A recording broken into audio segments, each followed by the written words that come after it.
All right, Don. Hey, with the 6 minutes that we have left, let's go through your life story. So for anybody just tuning into the podcast, it took the three middle-aged men about I don't know, about what, 19 minutes and some outside help from my wife to just for us to get on this call. Impressive. Yeah. Dale, I think you said it. We need a commo in here. Or really just any kid under the age of 29. Yeah. No doubt. Unfortunately, my kids are at school right now, so they can't help. Well, they're probably why are you guys using Google Chat? Why aren't you? And they're going to have some sort of whiz bang like TikTok thing. And like, why aren't you guys using that? I don't know.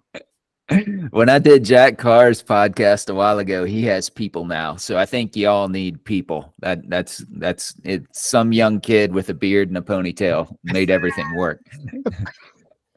It does not surprise me at all that Jack Carr has people. Yeah. I had a Marine boss years ago, and anytime anybody figured anything out like that, it was like, oh, how did that work? It was PFM, pure effing magic. And so anytime like, well, how does this young kid with the ponytail make it work? PFM, man. It's just, I don't know, just PFM, pure effing magic. That's how he does it. Yeah, I flew Apache helicopters. There was a lot of PFM going on for sure. The actual the physics of flight to me is somebody had to describe how does a stable object just spin a rotor and take off and actually hover and spin in the air. I would have to describe the physics of flight as PFM. Yeah, for sure. It doesn't want to is the short answer. Yeah, which is a good segue right into your story, man. You said I flew Apache helicopters, FBI agent, author, been on with Jack Carr. Kind of an underachiever, I'd say. Yeah, my wife says I can't figure out what I want to be when I grow up, and I think there's certainly some truth to that as well, for sure. Although I did listen to another podcast that you were on, and you said you went to the recruiter to be an Army Ranger, and you didn't achieve it. So I did not. So, I don't even know if it counts. To be fair, the recruiter came to my high school and I opened up the color brochure, and those guys looked like they were having a lot of fun. So I'm like, I want to do that, but never signed on the dotted line. My dad said, when you're 18, if you want to go down there, I'll drive you myself, but there's no way you're doing this delayed entry thing. And so then I ended up getting an ROTC scholarship and going to school instead and getting to fly Apaches. So I don't know if that really counts or not. I'm sure you get a lot of folks that are kind of like, if it wasn't for my bad knee, I would have been a SEAL. Like I totally would have crushed buds. Never heard that one ever. Yeah, I was just last week I had the pleasure of going up to the Mike Murphy gala, and so I was one of the speakers, and my wife's like, what are you going to do? I'm like, I'm going to start with making a SEAL joke, and she's like, I don't think you should do that. I'm like, no, trust me, it'll be great. It was not great. So. Although, as a guy who's written a book, most of the SEAL jokes are about how many books we've written. As a guy who's written a book, you can go in a lot of directions with that. That's true. It genuinely, see, my problem is, or my gift, I guess I choose to call it, is that when I got out of the FBI, I got to work for a couple of companies that did most of their work in special operations community, and all of my coworkers were fellow, or not fellow, but were Army Rangers or Green Berets, or we had one old Sergeant Major who had spent most of his career in CAG. And so, as you might imagine, my stockpile of SEAL jokes is large and distinguished. Yeah, that's a very deep repertoire. It's what there's a target on your back when you're at the top. That's what I say. Yeah, is that funny. What this podcast is going to be? Just trading? Dell, are you going to jump in there with some CIA? I'm just lingering. I'm lingering in the shadows. I mean, we can include you. The way I typically do it is that we were told to call you folks professional liars, and that when they're lying when their lips are moving. And so that's kind of how it worked with me as an FBI agent. That is largely true, but a funny true story about Don. I met him like like a year and a half ago at Thriller Fest. Yeah. And incredibly gracious guy, because I mean, he's Don Bentley, and I'm like, oh my gosh. But we're chatting about backgrounds, and he says, so you left the Army and then you worked for the agency. It's like, why didn't you go to DIA? And the way he phrased it, it was as if I had gone to Texas to a barbecue joint and ordered a salad. I mean, it was just like incredulous. Yeah. Like, what's wrong? Yeah. There's the world's premier intelligence agency, and then the CIA somewhere down here. I don't know where. No, it's funny. I had two guys. I went through Quantico with two guys that were both former case officers. I guess it's not that uncommon for quality of life reasons and stuff like that to come over. And it was very, very entertaining watching the FBI instructors, especially when it came to interviewing and stuff like that. They basically had my classmates get up and teach a majority of it. And my one guy, like, they would bring in role players and stuff, and this dude would just crawl inside of his head and suck everything out. And so certainly, as you know, Del, you spent a whole lot longer in the intelligence community than I did. That after September 11th, the FBI had a bit of a reckoning in a number of different ways, but one of the primary ones was that the way they ran and recruited sources up until then was very old school. You know, I arrest you for something, you're going to come work for me. And then they kind of had to swallow their pride and say that doesn't work when you're trying to figure out, you know, about something that's going on in Syria with a guy here that hasn't done anything wrong. And so much of the revamped curriculum about recruiting through rapport-based recruiting came from the CIA and other agencies that came in and helped the FBI revamp it, for sure. Going from I was going to say, going from a confidential informant, sort of a criminal approach, to an intelligence approach, like even just the nomenclature going from informant to sources really talked about their alignment with the intelligence community and with the broader counterterrorism mission that they were taking on. No, absolutely. And FBI really took it even a step further, because they really reached out to the whole of the community, and they connected with the folks that the schoolhouse down outside of Fort Bragg or Liberty or whatever they're calling it now, that trains ASOTs, and really embraced all the different methodologies and TTPs, how you're going to operate in different environments. So, you know, hats off to the cadre at HOTU. They're nothing short of amazing. They're fantastic. All right. Yeah, for sure. For sure. Don, let's go back. We kind of jump. Usually the rails fall off of the these podcasts. Usually it's about 20 or 30 minutes in. I like that we expedited. We just got it over with, and we just fall off immediately. That's when you get an Army guy, CIA operative, and whatever I am. I don't know, some middle-aged, washed up podcast host. So we kind of alluded to it. You have a really incredible story that has led to you ultimately becoming an author in the nonfiction space. Take us back. You said you got a scholarship, and I've listened to a couple podcasts, and I don't want to just repeat everything you have said before, but you ended up in Army. You went to Ohio State. This wasn't on purpose, but I wasn't wearing my Penn State hat on purpose. It was just happened to throw on, and I was like, oh yeah, shit. Are they still even in the Big Ten? I don't know. It's isn't everybody in the Big Ten now? I was gonna say, I think the Big 20. Who knows? Who knows how many now?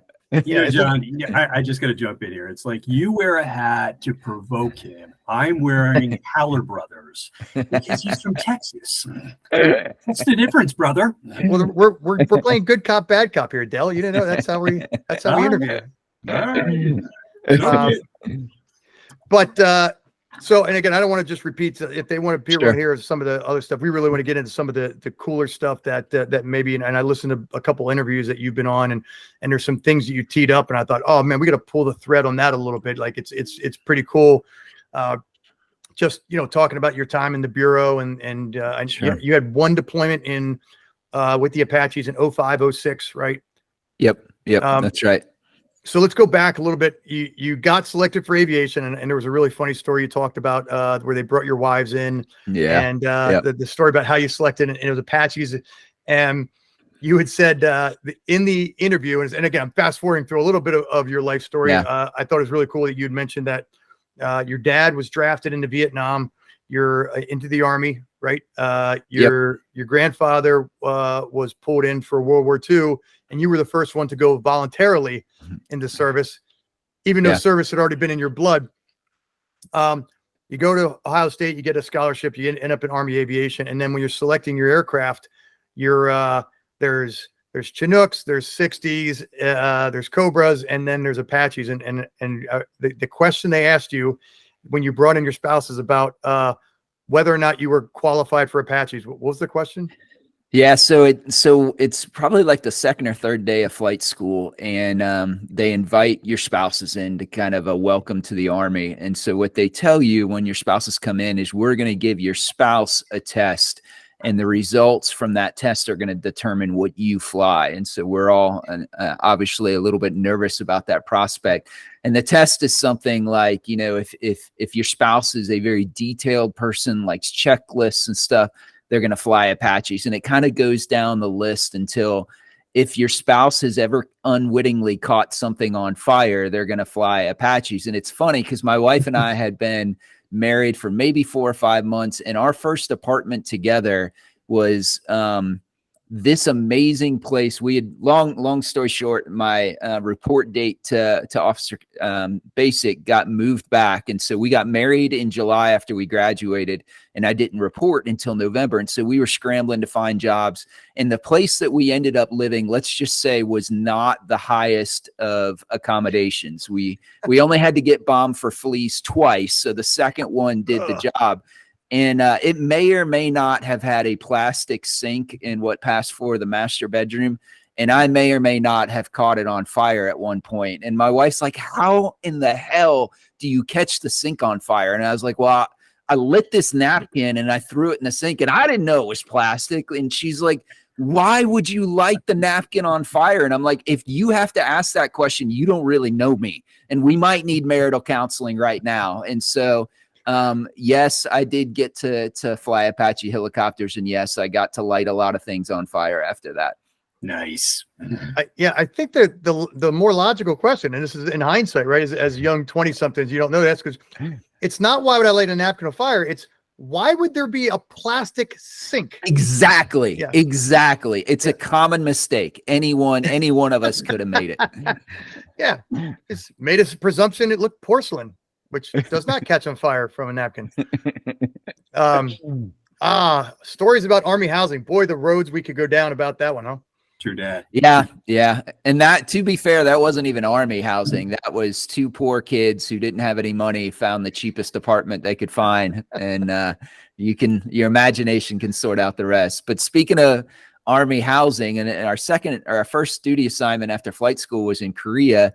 And they had this awesome rule in the housing there that in order for the air conditioning to actually come on, because they would trick you, right? You turn on, you put it down and the fan blows, but the compressor doesn't. So there's no cold air, is that it had to be something like above 90 degrees, but for 3 days in a row. So it would get to the second day and dip back down and like, nope, you're screwed. No air conditioning yet. So, yeah. That sounds like that's quality Army housing. So let's and again, not to fast forward because there's so many cool parts to your story, but just so we can get into some of what led you to where you are today and how we ended up connecting with you. So you get in, you get assigned to Apaches, you get trained up, and then ultimately you do, is it a 12-month deployment? Is that right? Yeah. Yes, that's right. So it was my third duty assignment in my first, or my only, as a troop commander. And so I did, my first one was Korea, and then I came back to Fort Hood to do my staff time, and then went to the advanced course, and then did linked up with another cavalry squadron, and then deployed to Afghanistan as a troop commander in 2005 to 2006. And I think we came in around the same time. You came in 97, is that right? Yeah. Yep. That's right. And I heard you mention on one of the earlier interviews that you came in pre 9/11 in a totally different world from when you were flying pre 9/11. You do Korea, right? It's like it's sort of the end of the Cold War, but it's not really the Cold War. And like I remember in the late 90s, we were like prepared, but we weren't prepared. We didn't know what we were prepared for, right? When 9/11 hits, where are you back stateside at that point? Yeah, I was at Fort Hood. And so Fort Hood, I think, is still the largest military post in the world. At one time when I was there were actually 2 Army divisions on Fort Hood. You had 4th Infantry Division and 1st Cavalry. And so it was, I remember pulling into the gate the first time, and they had these tank trails that just ran along the road, and you pull in and there's an M1 tank bouncing along the ground, and you're like, this is crazy. Yeah. And so it was an open post, though, like almost all Army posts were at the time. And so they shut it down the day of September 11th. And as we're running around like chickens with our heads cut off, they come out and say, hey, the post is going to be closed starting tomorrow. And so if you have to get here for a morning meeting, you might want to come early. And I had something, it wasn't PT. I had something to do at 7:30 or 8 or something. So I thought, well, I'll get there at 5 o'clock in the morning. On the 12th. That's right. That's right. On the 12th. And so I pulled into, I think it's Ransier. That's the main drag going into the east side of post. And I got in line at 5 o'clock in the morning and didn't get on post till about 10 or 10:30. And so it was, there were people who were running out of gas. People were just parking their cars at random shops and walking in because they had, all the MPs out, kitted out. And it was kind of a little crazy because it was certainly after that happened, nobody knew what was going on. Nobody knew what to expect next. Yeah. But they're very quickly devolved, in my opinion, into a lot of covering your behind. And so, for instance, what we had soldiers who they said, all right, what you're going to do is guard the airfield. And so it's the middle of September, screaming hot in Texas, and they're standing out in the grass on the other side of the chain link fence with rifles and no ammunition, because we trust them enough that we want them to stand out there and look tough, but not so much that we're actually going to give them any ammunition for the rifles there. And I'm like, so there's speed bumps, like what? And it's the same thing like the commissary. They had poor Joes in road guard vests standing in front of the commissary, again, I believe with their rifles with no magazines in it. I'm like, what? And it just seemed like, and I get it, like I said, hindsight 2020, but it seemed like it devolved very quickly into how can I show I'm doing something by still mitigating the risk that I don't actually want to give my Joes live bullets because then they might shoot something, right? And so there was a lot of that after September 11th for sure. It's an interesting, and there's so many stories, especially with the 3 guys here that, we were at all in our, in our 20s, 30s, that when 9/11 hits, and we just, been in the service prior to that. And I think there's a really cool story that we can probably all tell. There's really a lot of cool stories. When you think about your grandparents, where were you when you found out about Pearl Harbor? And it was a transformation of, where were you when you were actually watching? You didn't hear about Pearl Harbor. You're actually watching the towers hit. And what did the next 24 hours look like? And there's a lot of wild stories about the Wild West that it was. And anyway, we can devolve in that another time, but it's always cool to talk to vets from that era and be like, yeah, it was the Wild West. Like, they had guys at the commissary with rifles. Why? I don't know. Like, I don't know why the commissary was seen as the great target, or and there was some sort of thought process behind it. I'm sure if you went back and found out who gave that directive, he was like, I don't know. Like, I was literally just told to put people in places where there was a lot of congregation, and I don't know what else to do. But I digress. So you get to, where I was going with the question was, from your Korea deployment, which is interesting that you say you only had 1 deployment, right? But for the rest of us, it's like, you did it. Was it 2 years or a year or 2 year in Korea?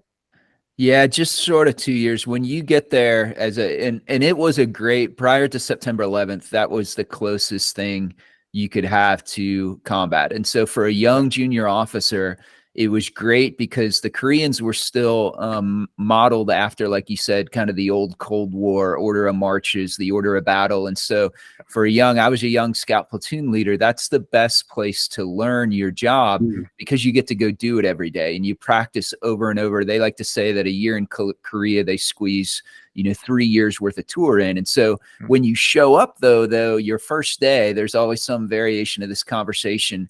where you go see the XO and he's like, so you want to be a platoon leader here? And you're like, yeah, I do. And he's like, great, then sign on this dotted line and extend your tour for, another year or something. And so I was one of those guys. I did just short of 2 years in Korea. But again, for a young officer trying to learn how to be, and this is another side trail, but Army aviation is unique among the rest of the military services in that Army aviation is a maneuver branch itself. And so what that means is you learn the Army, especially prior to 9/11, and now again, as we're looking at a near peer fight again, is that the Army treats its helicopters, especially its attack helicopters, like they're big tanks or big Bradleys and stuff. And so you had to learn, how do you do a movement to contact? How do you conduct a zone reconnaissance? How do you do all of these doctrinal things that are very and only unique to Army aviation? If you talk to a Marine Cobra pilot, what he or she does is support Marines on the ground and do close combat attacks. As an Army Apache aviator, especially in Korea, your job was to go north of the forward line of troops of the FLOT, go find the second echelon forces, identify them and kill them. And you were doing that all on your own as a separate maneuver element. And so it was a great job as a young officer. It's sort of a two-part question. This is where I've been leading up to the whole time, is I'm really curious, and I do want to get into your FBI time, and then ultimately what led you to be an author. But there's so much to unpack that's just really fascinating about this, and not to go nostalgic and just focus on that era. But for a guy who saw what at the time was the epitome of combat readiness, and I'm not suggesting whether you were or weren't, but we thought we were really combat ready, and then all of a sudden and then shit got real, so to speak. Yeah. Like all of a sudden, Afghanistan, what we thought was the Wild West somewhere else, is Afghanistan kicks off, and now you're ramping up. How did that change, or how did Korea prepare you better than than had you been deployed somewhere else, or how did your mindset, or how did your training change from there to the time you went out the door in 2005, like starting pre 9/11 to post 9/11 and to your deployment then? Yeah, that's a great question, because there really was a distinction between the guys and girls who got to do their first tour in Korea and everybody else that was stateside. Because in Korea, like we were at this little post called Camp Eagle, and it was only our cavalry squadron and then a support squadron. And so they used to do, in order to, the old trope, how do you keep soldiers out of trouble? You send them to the field. We trained like crazy. And so it was nothing to have an alert over Thanksgiving. It was nothing to have an alert and Thanksgiving, on the weekends, on whatever. And so you got really, really good at doing your go to war mission, and you were practicing in the actual terrain where that battle was going to be fought. There was this awesome qualification called no fly line qualification, where you would get qualified to actually go up and down the no fly line. And I forget what the altitude was. It might have been, you had to be below 100 feet the entire time, but you could look across and see there's this, big valley that's really famous, that you can look into North Korea and realize that's where you're going to fight. And you practiced it all the time, and you would actually fight the Korean War as the planners envisioned it several times during that year. And so you were very, very prepared to do it, and frankly, proud of the job you were doing. And then to your question, after 9/11, I had a great boss. I was working as the assistant S3, the assistant operations officer. My boss had come from the 160th.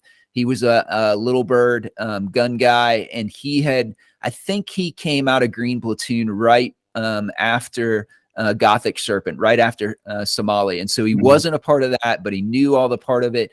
And so I was looking at him, and I was like, okay, what are we going to do? And he's like, I don't have a clue. And he's like, these are a bunch of, cavemen running around with AK-47s. I don't have a clue how we're going to do this. And so fast forward to before, when I took troop command, my next assignment, by then the rotations had been planned out enough. We knew we were going to Afghanistan, and we had the benefit of having some 101st guys who were in Anaconda during the initial deployment. And the assistant S3 had been a platoon leader during Anaconda, and he brought a bunch of the gun tape from that opening engagement and played it during our pilot's briefing. And it was chilling because we had spent from Apaches, we were really good at hovering and lobbing Hellfire missiles at tanks 6 kilometers away and doing that. And all of a sudden, like those guys had to, that initial company minus or whatever it was of Apaches, had to learn on the fly, how do you do diving fire? How do you shoot over the shoulder of infantry? They didn't have enough power to hover anymore. During Anaconda, when everything went south, they actually landed in the FARP and switched out crews mid-battle because there were some guys that were losing their shit, and there were some, inexperienced crew members and had to redo it. And I just remember watching the video, and not just, what struck me honestly were the radio transmissions, because if you remember I think it was whether it was the 10th Mountain Division TOC or the 101st TOC, damn near got overrun by the Taliban. Like they put those guys in on top of the cliff. And so we had the video of that, and listening to the radio calls, and you hear this Joe on the ground and you could hear him running for his life. He doesn't even know call signs anymore. And he's just saying, American Apaches, you have to put down suppressive fire. And it still gives me chills to this day. And you're like, this isn't a drill anymore. This isn't a war game. They're literally shooting over the shoulder of guys, and none of them had ever done it before. And so we were lucky enough to we had a 9-month train up, and we knew we were going to Afghanistan. And so our S3, our planning staff, very deliberately took the lessons learned from that. We did gunneries where we're doing diving fire that completely changed the gunnery tables, how the aircraft were employed. We got to get a bunch of folks who served as Blue Force folks so that we could get used to talking to guys on the ground. We loaded the helicopters up all the time while we were flying to simulate those high power environments. We always flew them in the simulator that way. And so it's still, the first time and the first time I did it was just in training. Like the first time you're actually doing a bump and you turn to shoot rockets and you see the good guys in your windshield and the target in your windshield, and you're like, holy crap, like I'm actually shooting over these guys' heads. Yeah. It's a significant emotional event. And when we were in Afghanistan, we would, every time a new special operations, wherever they were from, whether they were SEALs or Green Berets or allied nations, we would take them across the river in Bagram and just practice with them and practice with them and practice with them. And by the end of the tour, like I don't know that I could ever put rockets in a vehicle's hatch, but I was really, really, because if that's the lesson of you guys of special operations in the 160th. If you shoot all the time, you actually get pretty good at shooting, right? And so in Afghanistan, you could shoot every day if you wanted. You could do, and so you got really, really good at your job. But fortunately for us, we had the ability to take some of those lessons learned and train it. But those 160th guys, and I'll just tell this final story. There was a guy, a maintenance test pilot I flew with in Korea. His name was Jim Hardy. He was an old crusty CW4. And your maintenance test pilots they fly the worst helicopters, right? A lot of times in missions, they'll get left behind because if a helicopter breaks, they'll jump in and do it. And so they aren't like an instructor pilot. They're good pilots, but they're better at fixing helicopters and flying them. And I remember flying with him in Korea, and he was telling me, he's like, sir, I've done everything dangerous I'm going to do. I'm going back to Campbell. I'm going to retire, and this is going to be it. That guy was in the middle of Anaconda. His freaking sensor on the front of his helicopter got blown off by an RPG. He kept flying up and down that valley, taking fire so that his wingman could roll in on it. The helicopter next to him gets shot, and it drains all the transmission fluid out of it. Guy does an emergency landing. Jim lands next to him, hops out with 2 cans of transmission oil, pours it in the helicopter, jumps in and flies it back. And you just see, what struck me is I would have never pegged him as a hero. And I'm sure he didn't peg himself that way, but you just got to watch, thankfully, these folks rise to the occasion. But as an officer, as somebody who's trying to train your folks to go in harm's way, all you're thinking about is, how do we capitalize this? How do we better prepare ourselves? How do we leverage their lessons learned so that, our guys aren't trying to learn on the fly as they're getting shot at? That's the helicopter went down. That's Alan Mack's Razor. No, so Alan Mack was a Chinook. This was actually an Apache. And so he got so he flew it far enough that the original pilot was able to set it down, and then Jim jumped in, dumped a bunch of hydraulic fluid in it to top the reservoir off again, and flew it back before the hydraulic fluid leaked out, which again was more a wild guess on his part that it would last long enough. Because for a helicopter, we were joking before that helicopters don't want to fly. They really don't want to fly when the transmission stops turning, right? When it seizes up because there's no more hydraulic fluid. And so that's one of the bravest things I've ever heard of in my life. I think he got the Distinguished Flying Cross or something like that for that. That's insane. It's hard to wrap your head around, because there's power in the words we choose. And you said just a second ago, you said he hoped that would, and it's that would work. And that choice of words is not lost on me, because you said he hoped, and I'm like, it's not like if the transmission seizes up in the car, you're like, oh, I'll just coast off the next exit. Like, you're talking about dropping to the ground. Like, that's it. Yeah, you're done. You're done. So when you talk about, when you use the word bravery, hey, it's not like you were riding in a Ford Taurus and the engine seized up and you just pulled over in a tank or whatever. You're talking about like putting a little bit of a wing in a prayer, both proverbially and literally. I get chills, and I think about what a cool sort of like a reckoning it must have been to be able to hear the audio calls of like a soldier running for his life. He doesn't know anything. He can't call in the exact coordinates. He's not giving you the 9 line. Here's exactly where I am. Here's where the bad guys are. He says, hey, if you don't come and help me, I'm dead. Yeah. And by the way, you're going to have to just figure shit out. You're going to have to figure out where I am, who the bad guys, who the good guys are. I imagine it must have been, there's seminal moments, I think, that a lot of service members have, or business leaders, whatever, whatever, cops, firefighters, that there's seminal moments, and that must have been one, whether you knew it at that moment or not. That must have been one of those seminal moments, like, holy shit, we're running in there, and that could be me who is, and it must have been, again, I just think of like a switch where you're like, if I wasn't in this for the real deal, if I wasn't in this to save lives, I better be ready to save those now, because otherwise I'm in the wrong game. And that's what I think you don't realize until you have the opportunity to do it, or you hear somebody, is it's one thing to want to be really good at your job because you're a professional and you want to be really good at your job. It's another thing to realize those guys are counting on you to put steel on target exactly where they tell you to. And maybe not even where they tell you to. Maybe all they're going to do is say, I'm here, I'm getting shot at by everybody else, do your thing. Like, that's a completely next level of, not even do messing up, but like there are sons and daughters who are going in harm's way, and they're doing it believing that you're going to be able to save them, that you're going to be, or not even save them, that you are going to do your job so well that it's immaterial to them.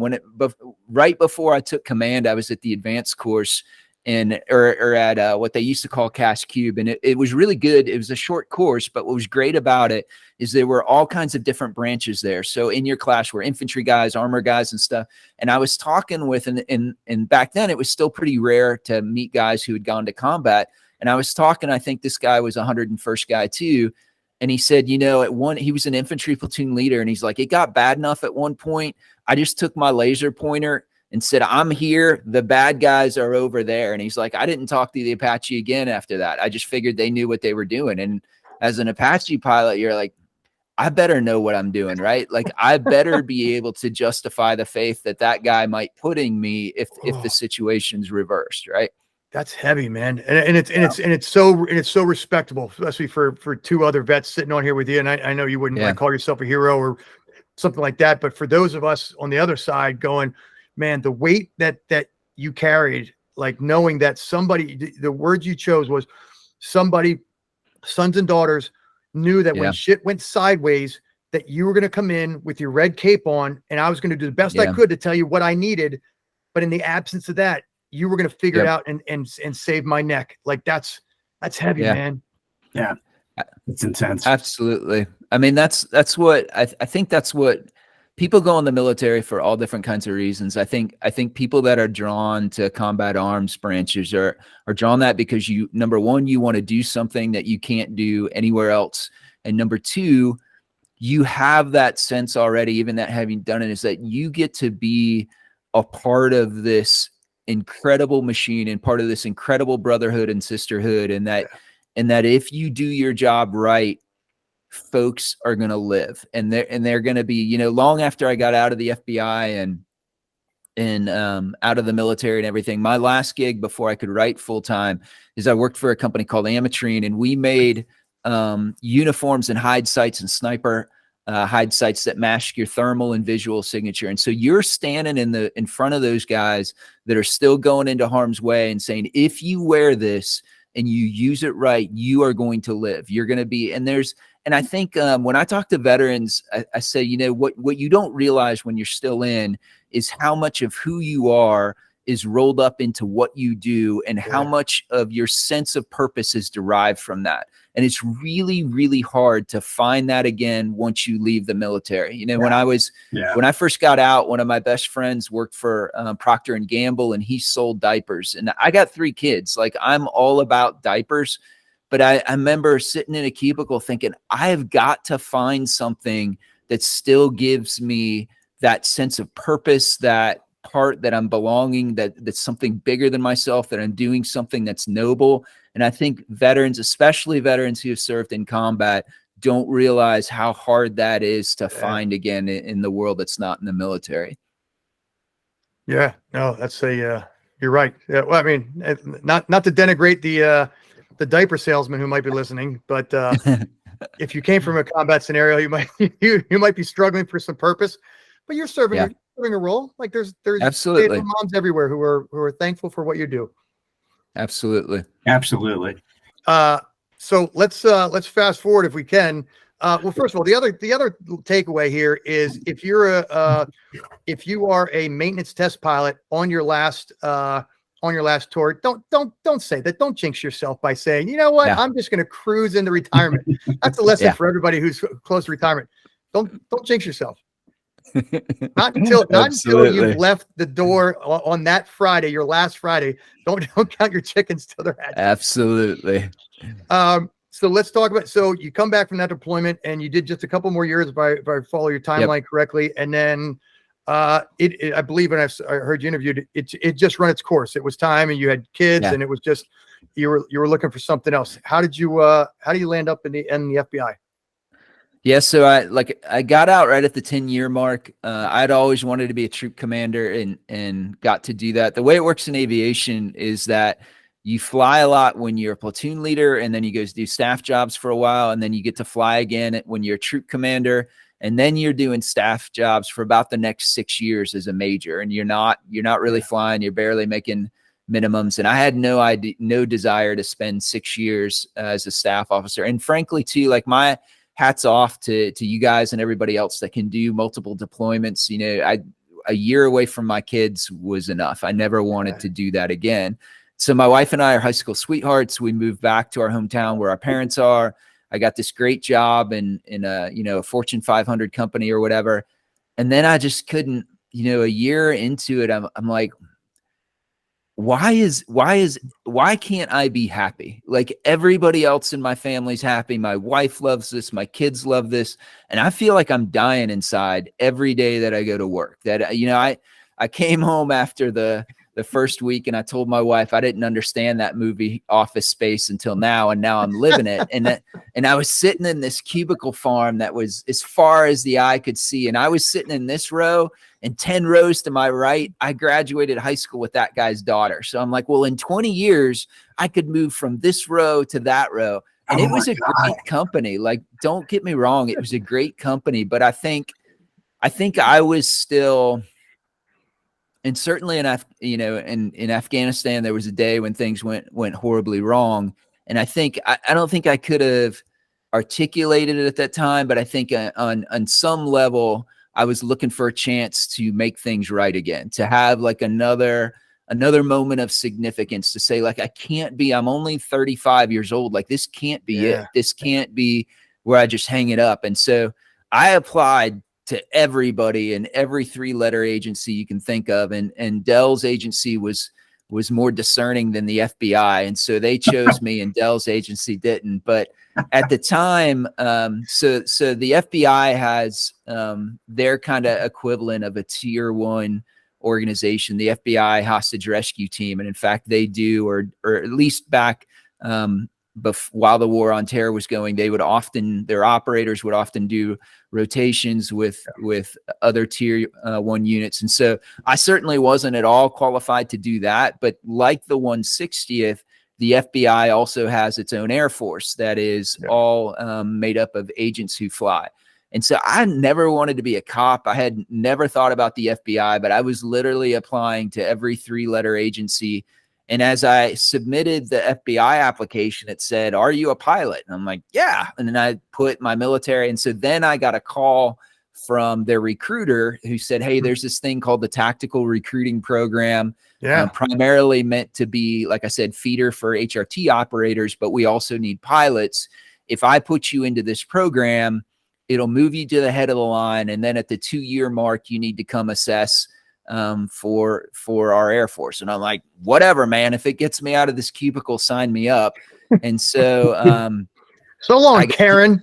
Yeah, so long. No, I mean, like I said, it was a great company. I was not right for that in every sense of the word at that point in my life for many different reasons.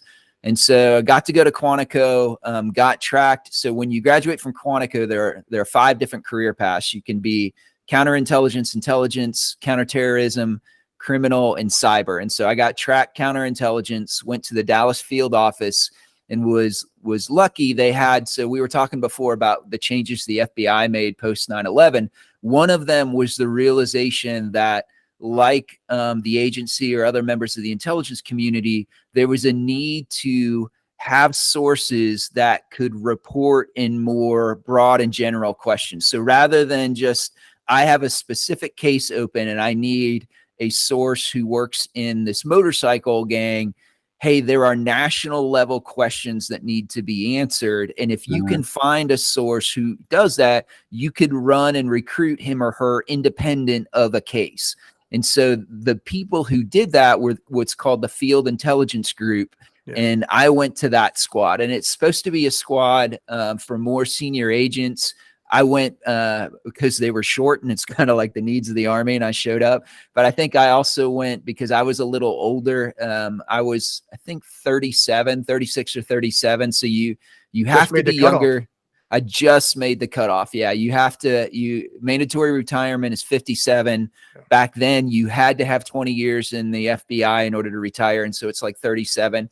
And so I got to do that, and like anything else, as the new guy, you show up and somebody gives you this paper bag of crap cases, or in my case, crap sources that weren't producing. And because I was young and dumb and too naive to know any better, I'm like, hey, this guy's real interesting. I bet I could do this thing with him. And so most of the more senior agents are like, that's never going to work. You're never.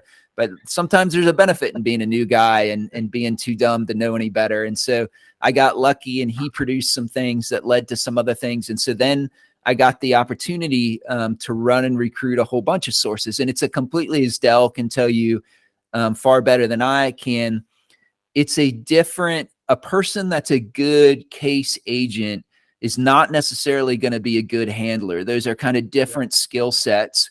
And I had both lucky that I was a little bit older maybe, and it was easier for me to talk to people. And that's always, and then once you get good at it, there are a number of trainings that they send you to for kind of how to get better at recruiting specific sources. And so I got to do that. And then I got a little bit of a reputation where if a case agent said, hey, I need to recruit a source for a particular case, could you see, here are some targets, could you go run it? And so it was a blast. And I felt like I was kind of living a Tom Clancy book, and had also each FBI office, the major offices, have their own SWAT team. Now it's an additional duty unless you're at a huge office like New York City or Washington field office. And then it's kind of like the Green Beret method, where HRT then comes out to the offices and runs trainings, or if you're doing a really big operation, they'll come out and do command and control or bring more assets off. And so I'd made the SWAT team in Dallas and was having a great time. And that was about the time the recruiter who'd originally gotten me in said, so it's time for you to assess. And I'm like, I'm not doing that. And so he wasn't super happy about that, but I was having a good time. And time had come up. Yeah. My 2-year time had come up, and I had honestly, I had no desire to fly Blackhawks in the beginning. Right. But it seemed like better than sitting in a cubicle. But now I'm on SWAT and I'm like, I'm not doing any of that. And he's like, well, you said you would. I'm like, yeah, but I'm still not doing it. And so karma being what it is, shortly thereafter, I got called into what's called the ASACs office. So there's the special agent in charge, and then what's called the ASACs. And the ASACs are kind of like his or her lieutenants, where there's an ASAC in charge of criminal, ASAC in charge of national security. And he said, hey, you're doing a really great job, but new agents aren't supposed to come to this squad. You need to go to an investigative squad. And I was like, oh, well, I'm track counterintelligence, so I'm going to that squad, right? And he's like, no. Yeah. You're going to the public corruption squad, which was kind of the antithesis of anything I would come into the Bureau to do. And so it was very much like I went from meeting shady guys in shady places to meeting shady guys. Chasing shady guys. Here's your 30,000 bank records And so I went through, honestly, like another reckoning where I'm like, what am I doing here? And unlike the military, certainly in the military, you have to do jobs that you don't enjoy, like the staff jobs I talked to before, but there's always a time limit associated with it, right? You're the assistant S3 for 2 years, you get promoted, you do. And the FBI, you could be on that squad for the rest of your career. And I was like, I can't for a while. Being on SWAT was good enough. And then I felt like I was back in that same place where I was dreading going to work. And very, very fortunately, some guys that I had known from the Army, a guy named Nate Self, who was a former Army Ranger. In fact, we were talking about before, Alan Mack's helicopter getting shot down. So Nate was on the helicopter that got shot down, that was bringing the Ranger QRF to try and go find Chapman and Slab and those guys. And so when he got out, he started a company that was pretty much all veterans. And what they did, or the business side I was going to go work for did, is provided the voice of the customer expertise for companies who were looking to make technology for Special Operations Command. And then we would do the training for it. And when it deployed, our guys would go to Afghanistan or Iraq with it. So for instance, there was after, and now the terrible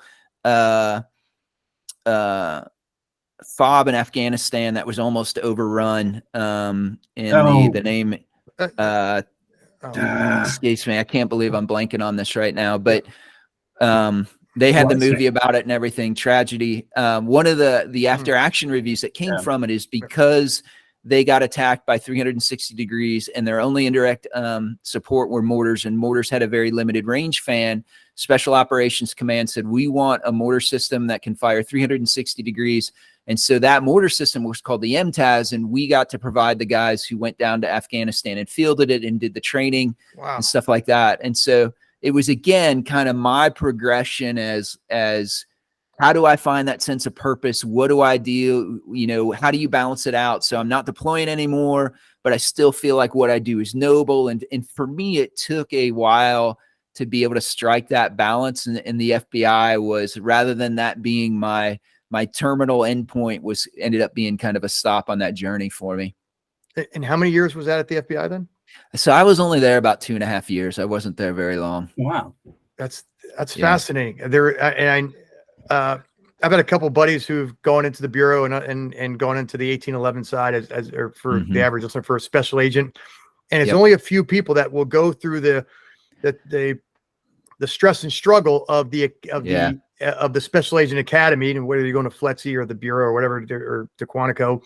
And then after 2 years or 3 years or 4 years, say, I'm looking for something else. And everyone else looks at you like you have three heads. They're like, but you invested all this time. You're like, and you use that word. I was looking for that sense of purpose. I was looking for I was looking to do something that matters. And if you're doing public Absolutely. corruption, which for the average Joe listening, public corruption is chasing down corrupt officials, and they're very political cases, and they often don't go to trial, and you're told to sweep certain things under the rug, and it's a very, I haven't even been there, but very challenging cases to work. So it's interesting that you got this really cool experience, and then they told you like public corruption, you're like, that's not what I was put on this earth to do.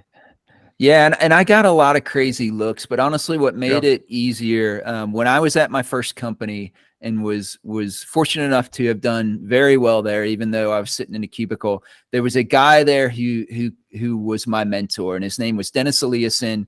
He was a believer too. I was a believer, or am a believer, and he was a classic immigrant story. Like, he's Brazilian, came to America with nothing, barely spoke the language, got his college degree, went into this company, was very successful.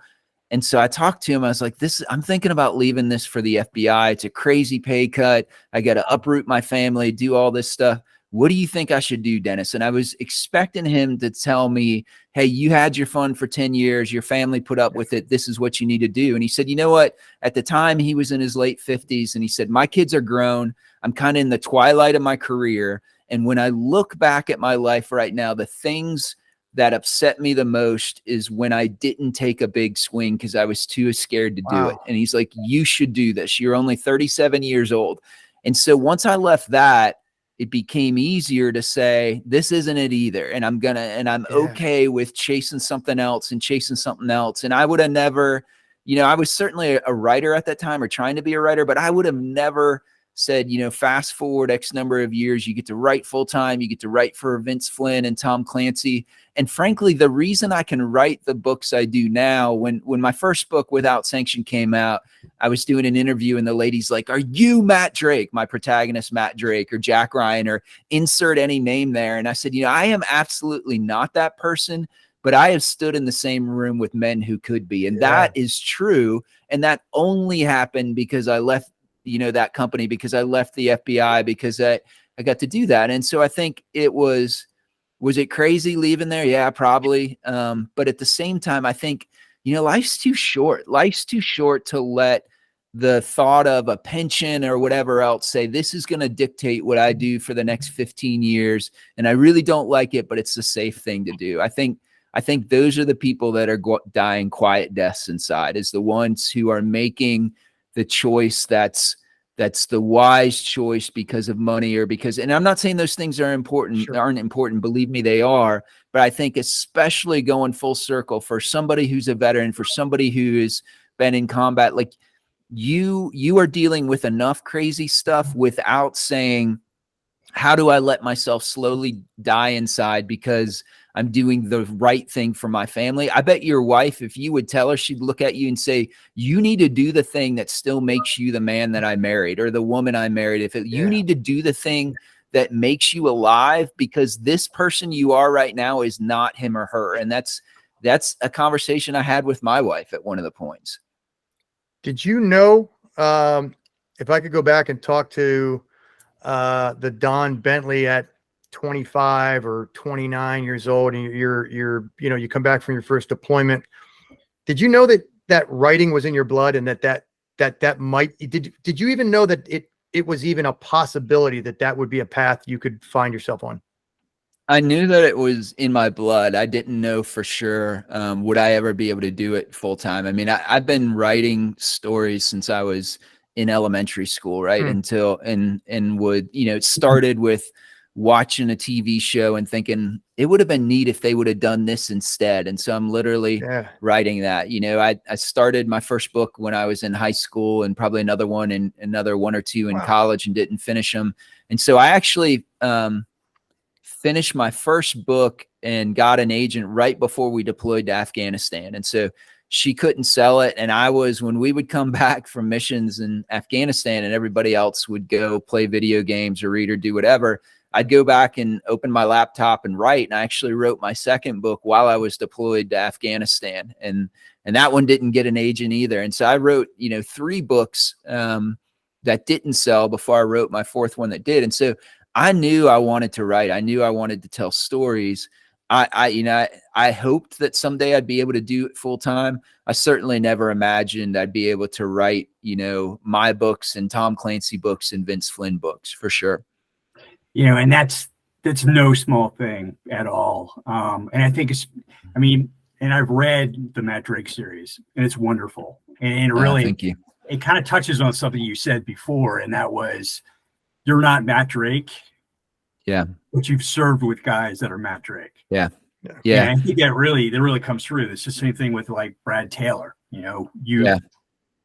There are Pike Logans out there. There are Matt Drakes out there, and we've met them. And it's tremendous. But I think one of the things I wanted to mention was, Don's got some serious chops, because when you get selected to pick up the mantle of Tom Clancy, that is no small thing, because you're literally picking up this mantle of 30 plus years of this narrative arc, and you've got to know the whole thing front to back. Yeah. The way you bring in characters like Mary Pat and all these, you're paying homage to them every time you mention them, and now you're about to go do it again. Which that's huge. And I've literally remember picking up my first Vince Flynn book back in the 90s or whenever it was. Yeah, tell us a little bit about that, because that's no small thing, man. Yeah, so I think it goes back to figuring out why my first 3 books didn't sell, and then saying, what am I going to do differently? And so one of them was certainly getting to know the people I wanted to make characters at a pretty visceral level. I think the second one was understanding, so Nick Petrie is a great friend of mine. He writes this fantastic series called The Drifter. And he said, in a really good book, what's happening is that the author is trying to answer a question for themselves in the pages of that book. And so for me, for my debut novel, Without Sanction, was the first one where I was willing to put on the pages the stuff that I was wrestling with, the stuff that scared me, about survivor's guilt, about how do you find, when you have a moment in time where you're supposed to do your job the right way and it goes completely sideways and people die, what do you do with that? And so I tried to figure that out in that book. And then the second thing, like the guys, and again, we were talking about SEAL jokes and stuff like that, but the guys that were my closest friends, that old Sergeant Major that I talked about, he had been in the Ranger Regiment before and then went to selection. And so his first deployment with CAG was Gothic Serpent. And so he told me a story once. He said, when those Blackhawks crashed and we were recovering our fallen from those Blackhawks, we knew those guys were dead. And we were getting shot at the time, and we're still, taking saws and cutting out pieces of the wreckage in order to recover every piece of our fallen. And so, to me, who had never been in the special operations community, that didn't really make a lot of sense. Like, why would you risk the living for the dead? And he said, because we swore that solemn oath to each other. And I'm not a Ranger, so I'm going to mess this up. But, from the Ranger Creed, where it says, I will never let a fallen comrade fall into the hands of the enemy. And for folks in that community, those aren't just words. Like, that's how they order their lives. And I saw that in Afghanistan when Red Wings went horribly wrong. The war, for all intents and purposes, stopped until we recovered every single one of our fallen. And that's something that's unique to the U.S. military, that we still repatriate our fallen from Korea and World War II and everything to this day. But I think even more unique to that community, that they swear, that you guys swear that oath to each other, that I can't guarantee you that you'll come home alive, but by God, you will come home. And it just affected me on such a visceral level. I think it allowed me to write differently. And I think people, especially in the Clancy, people make a lot of, hey, do you get the technical details right and stuff? And that's important. But I think what makes people really resonate with writing is when they see the veracity in those words. And like, I've never been a Ranger. I've never been a Navy SEAL. I've never been a member of Delta Force or Green Beret. but man, something about that is true. Like I, as a human being, I can read that and read what that guy or girl is writing and know that that's true. And I think that difference for me kind of flipped the switch. And then I was lucky enough where my editor was also the editor for the Clancy books. And so after I turned in my second book in my Matt Drake series called The Outside Man, he was looking for somebody for that. And then I think the Clancy ones led to me having the opportunity to do the Vince Flynn things, where again, it was when I was sitting down, and again, I'm a believer, and I came to the point where I had to figure out, I can only write this many books, and you know, what am I going to do next? And I remember praying about it and just feeling like God was saying, well, you know what, if you could only write one series, what would it be? And I thought it would be the Vince Flynn series. Like that, he's my favorite author. I love those books. And so I talked to my agent about it, and I'm like, I don't know anything about this. I know Emily Bessler just a little bit because Kyle has done such a great job. And I would email her every so often and thought, man, I thought in this chapter, you know, Kyle just perfectly captured how Vince would have done it. And my agent's like, you know what, it's an agent's job to ask those questions. And he reached out, and that started the whole interview process for it. And so I think, you know, I'm not going to say like I get to write Vince Flynn because of Providence, but I think definitely that there were some big swings that I took, and not all of them did I connect with the ball that led the opportunity for me to do that, for sure. No, that's fantastic. And there's something you mentioned a little bit ago, and that was Operation Red Wings. And yeah, I was in country roughly the same time you were in the same area. And yeah, I was really, I'm not sure, the phrase taken aback is not the right phrase, but it really kind of like took my breath away when I was reading this. And oh, by the way, Don knocked out, you had 3 books released this year, right? Yeah, it's a little crazy. That's a little crazy. It's batshit crazy, but I digress. Anyway, there's something in here that I think a lot of readers probably miss, and that is the exfil platform at the end of the book. Without, I don't want to have any spoilers, is Turbine 3-3. And Turbine 3-3 was the aircraft that went down responding to Red Wings. And I would imagine most people don't get that, but when I read that, I was like, oh my God. So even though I wasn't directly involved with that, I mean, I was humbled to just see that. So mad props to you, Don. I appreciate you saying that. And it, like I said, I was last week, my wife and I were up at the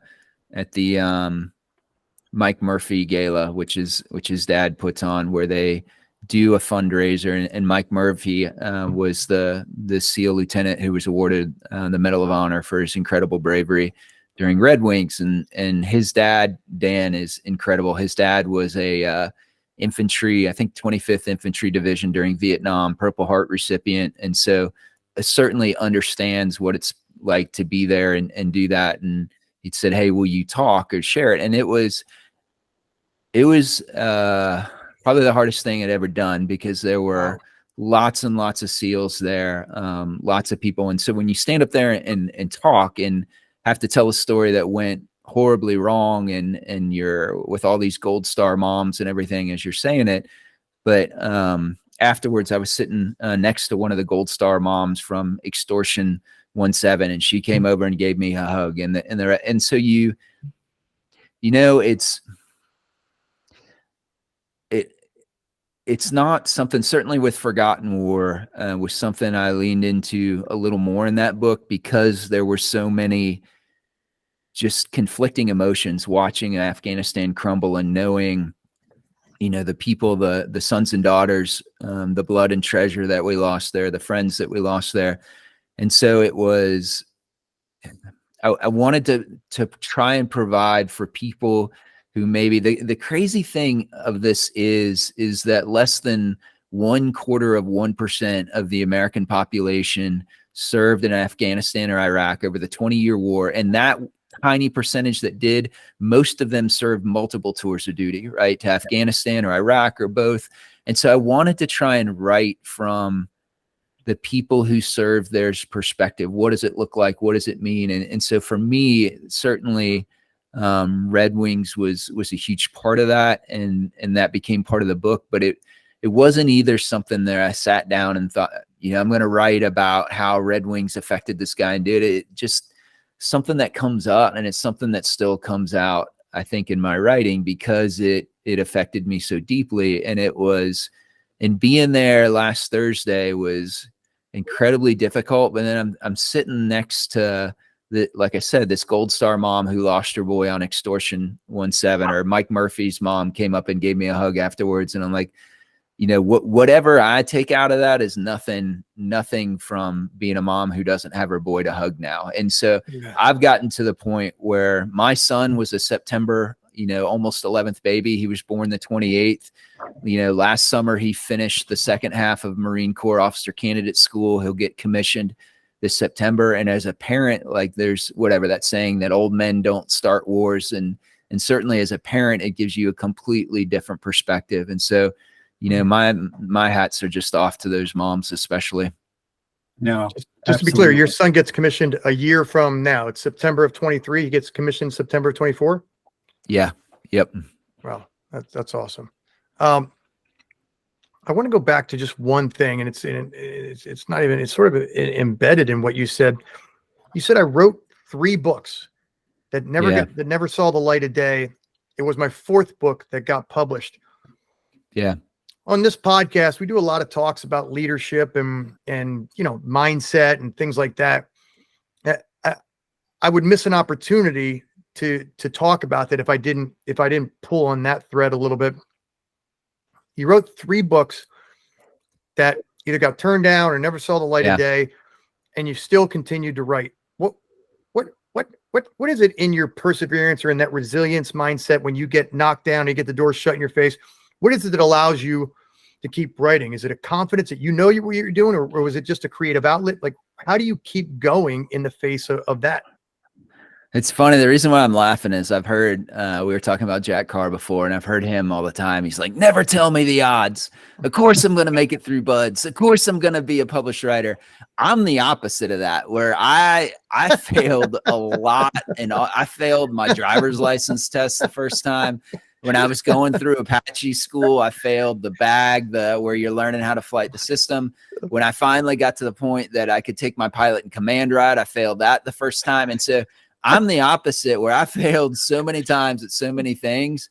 I'm like, all right, that's another book that didn't write. Guess I got to try again. And I'd be untruthful if I didn't say it was much harder than a lot of the other failures, right? Because you spend a year of your life writing this thing, you think this is going to be the one, and it still doesn't happen. And I had, going back to Nick Petrie again, I met him at a writers conference where I had met Del too. It called Thriller Fest, and it was supposed to be a 5-minute conversation. And it was after my 3rd book didn't get picked up either.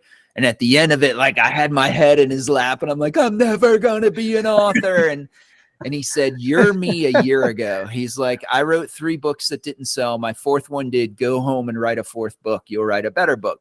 And I think it was hard. And it was, you spend it took me 17 years to write those 3 books, not because it should take 17 years, because there was an inordinate amount of sulking that happened after each book when it didn't sell. But you're thinking to yourself, it is an honest take, but you're thinking, like, I got small kids. I'm spending all my time writing this stuff that nobody cares about. My family's sacrificing for this. Like, why in the world am I doing this? Why don't I just get a hobby and start growing tomatoes or something and not do this? And so I think there was certainly a lot of that. But at the other one, like, I knew I wanted to tell stories, and I knew that I could tell a really great story, but that my tool set hadn't caught up to the level of stories I wanted to tell yet. But again, I think you can be like Jack and make it through buds on your first time, or you can be like this guy and be the one, like, is Bentley going to make it or not? I'm like, I don't know, but he won't quit. And so I think literally that made it a little bit easier, because I'm not saying I certainly didn't have a hard life. I don't mean to imply that. But I failed at a lot of things many, many times throughout my career.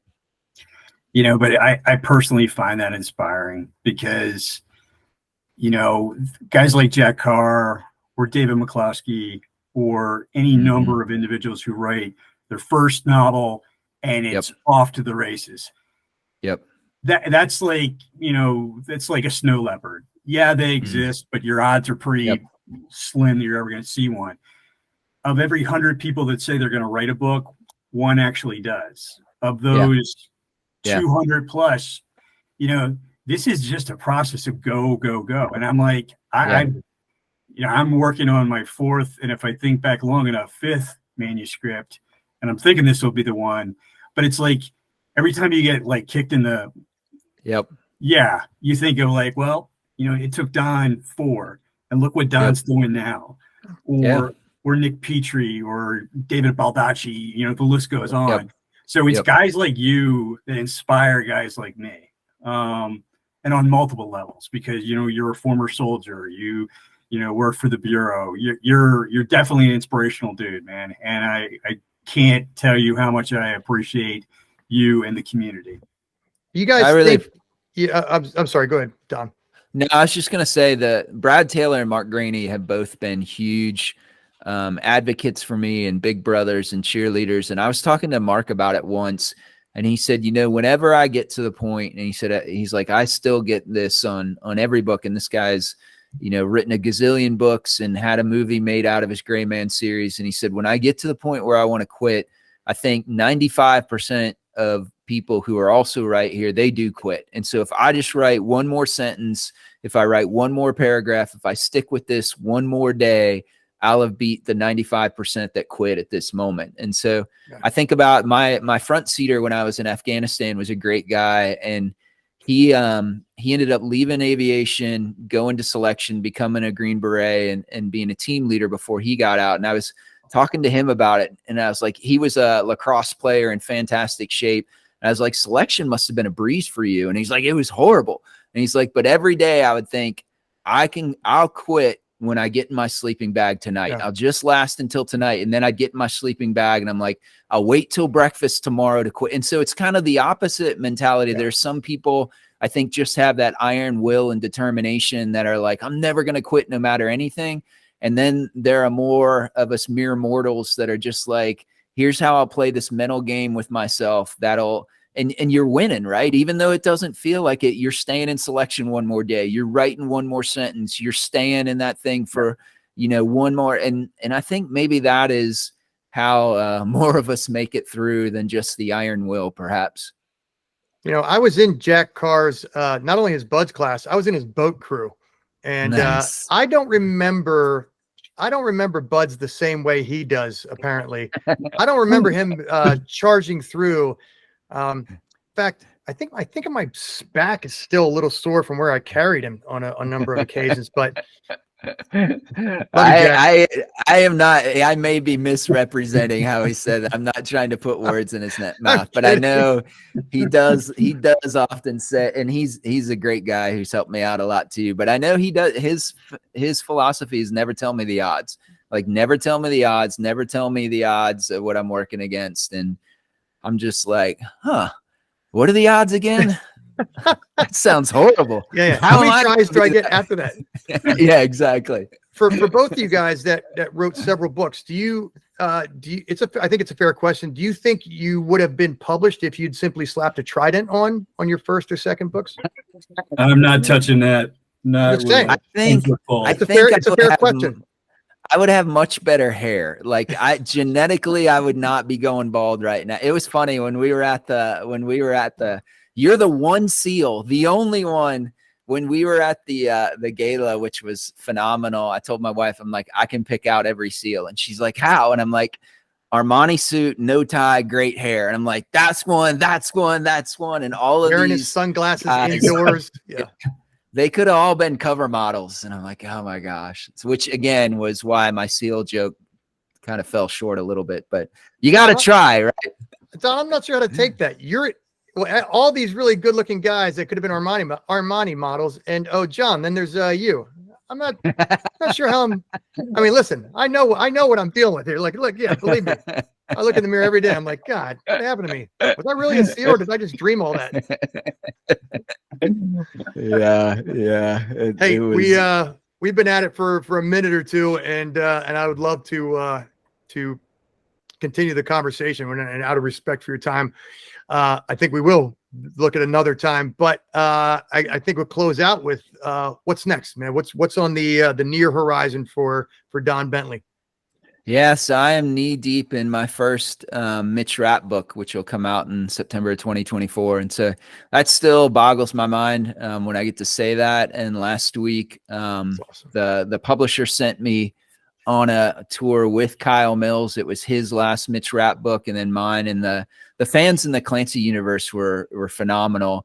But the fans for Vince Flynn take it to a next level. And I think some of that is because there has not, for when I came in to write the Clancy gig, nobody wondered, could it even continue? Because they'd done such a good job of bringing in writers, and there's probably half a dozen writers or something that have done it. For the Vince Flynn, there's only Kyle. And so it was like, and the cool thing about Vince, I never got to meet him, but he has so many great stories of just being, Minneapolis' favorite son. And so there's this little bookstore in Minneapolis that Vince's first book, Term Limits, he actually self-published and was selling out of the back of his trunk of his car. And he walked into this store and said, "Hey, if you put my book on the shelf, when I make it big, I'll launch out of here every year." And I'm sure they were like, whatever, but they did. And he did. And so we were in this store that you actually walk downstairs. It's in this kind of basement underneath. And it was standing room only. There were probably 70 or 80 people there. And I'm like, how many people here drove more than an hour to come? And probably 20 or 30 hands. And I kept increasing it until I was at the 5-hour mark. And so people had traveled from Georgia, from Chicago, from Nebraska, all because this book series means so much to them. And so it's super humbling for sure. That's very cool to be a part of that. And to even hear the story about just honoring the commitment. Like, don't forget where you came from, and don't forget those who gave you a leg up on your first go. Yeah, absolutely. Absolutely. Well, Don, thanks so much for joining us. Del, if you had anything else. No, Don, absolutely honored that you could be here. And I do want to reinforce something. Don is just such an incredible gentleman. And this is something that has blown me away about this whole community of authors. It's like you would think that it's competition, right? Mm-hmm. And it's not. I mean, a guy like Don will, bend your ear, talk to you in a bar, or Nick Petrie, or even Jack Carr. I mean, all of them are just amazing and open and supportive to a guy who's frankly a nobody. It's a fantastic community, and I can't say enough great things about guys like Don. So thank you, mate. Much, much appreciated for you making the time to come here and chat. Yeah, Don, thanks so much for sharing your story with us. There's lots more to unpack, and down the road a little bit, we'll get you back on as before the release of September 24 then. Sounds great. Hey, and I'd be remiss if I didn't also say, hey, thanks for not only for your service, but for being for your son's service and for being passing that torch and being now a military dad and setting the tone for the next generation of leaders. As two old salty veterans here, certainly we thank those guys who are carrying on the torch. So thanks to your son for picking up where we left off and leading the next generation of troops. No, absolutely. I appreciate you all having me. It's been great.